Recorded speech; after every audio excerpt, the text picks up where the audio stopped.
Halo, selamat datang kembali di channel Yeni Adityana. Kehidupan kadang menghadirkan tragedi yang justru membentuk karakter. Itulah yang tampak dari sosok Benesia Edelyn Laos, putri kedua dari Gubernur Maluku Utara, Shirley Coanda. Di balik senyumnya yang tenang dan wajahnya yang memesona, tersimpan kisah tentang kehilangan, perjuangan, dan keberanian. Saat ayahnya, Benny Laos, berpulang dalam tragedi tragis di Laut Maluku, Edelyn muncul sebagai pilar keteguhan untuk ibunya dan keluarganya. Dan siapa sangka, gadis berusia 17 tahun ini juga turut mencuri perhatian publik lewat aksi dan kata-katanya. Tapi sebelum kita lanjut lebih dalam membahas sosok inspiratif ini, jangan lupa untuk like dan subscribe dulu ya.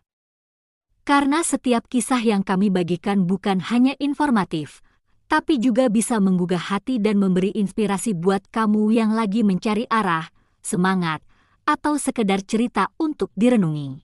Benesia Edelyn Laos, atau yang kerap dipanggil Edelyn, adalah anak kedua dari 3 bersaudara. Ia lahir pada 18 April 2007 dari pasangan Shirley Coanda dan Benny Laos, mantan Bupati Morotai yang dikenal sangat aktif dan vokal di dunia politik daerah. Edelyn tumbuh dalam lingkungan keluarga yang sangat kental dengan nilai-nilai pelayanan publik, namun tetap hangat dan penuh kasih. Tapi segalanya berubah saat ayahnya, Benny Laos, meninggal dalam insiden meledaknya speedboat Bella 72 di perairan Pulau Taliabu, Maluku Utara, pada Oktober 2024. Kehilangan sang ayah bukan hanya duka bagi keluarga, tapi juga menjadi sorotan nasional. Yang membuat orang-orang terpaku adalah ketika rekaman Edelyn menangis di depan peti sang ayah tersebar luas. Tangis itu bukan sekedar kehilangan pribadi, tapi juga simbol kekuatan seorang anak perempuan yang tiba-tiba harus menghadapi kenyataan pahit dan tetap tegar untuk ibunya. Dan dari sanalah publik mulai mengenal siapa Edelyn sebenarnya.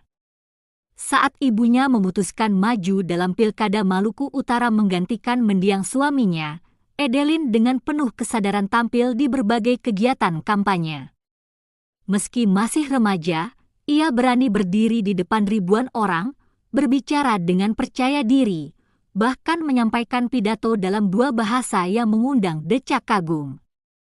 Banyak yang bilang, pidatonya terdengar seperti dari politisi muda berpengalaman, bukan anak SMA biasa.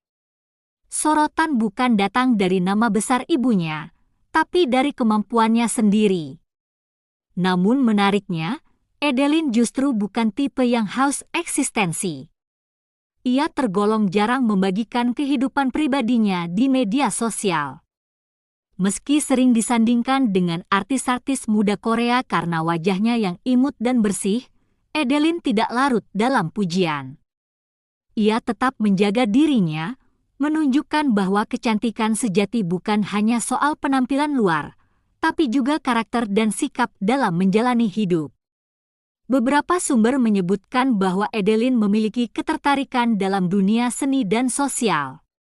Ia aktif di kegiatan kerelawanan bersama yayasan keluarganya, Bella Peduli. Ia juga pernah ikut menyelenggarakan kegiatan edukasi untuk anak-anak pesisir di Morotai.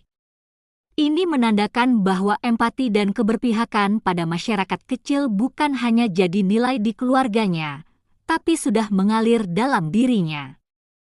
Banyak yang bertanya-tanya, apakah Edelyn nantinya akan mengikuti jejak sang ibu dan ayah terjun ke politik?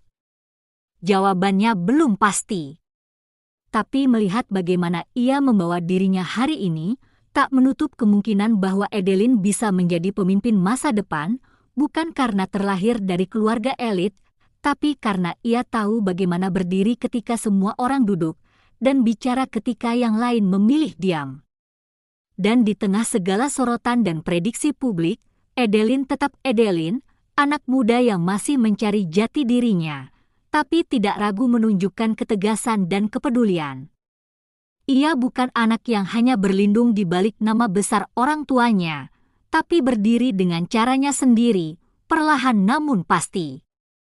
Kisah Benicia Adeline Laos bukan cuma tentang duka dan kehilangan, tapi tentang bagaimana seorang remaja bisa menjelma jadi cahaya di tengah badai. Sosoknya mungkin belum banyak dikenal, tapi siapapun yang melihat perjalanannya akan mengerti bahwa inspirasi tidak selalu lahir dari panggung besar. Kadang ia muncul dari langkah sederhana yang dilakukan dengan hati yang tulus. Terima kasih telah menonton sampai akhir. Jangan lupa untuk like, komen dan subscribe agar tidak ketinggalan informasi menarik lainnya dari channel ini. Sampai jumpa di video berikutnya.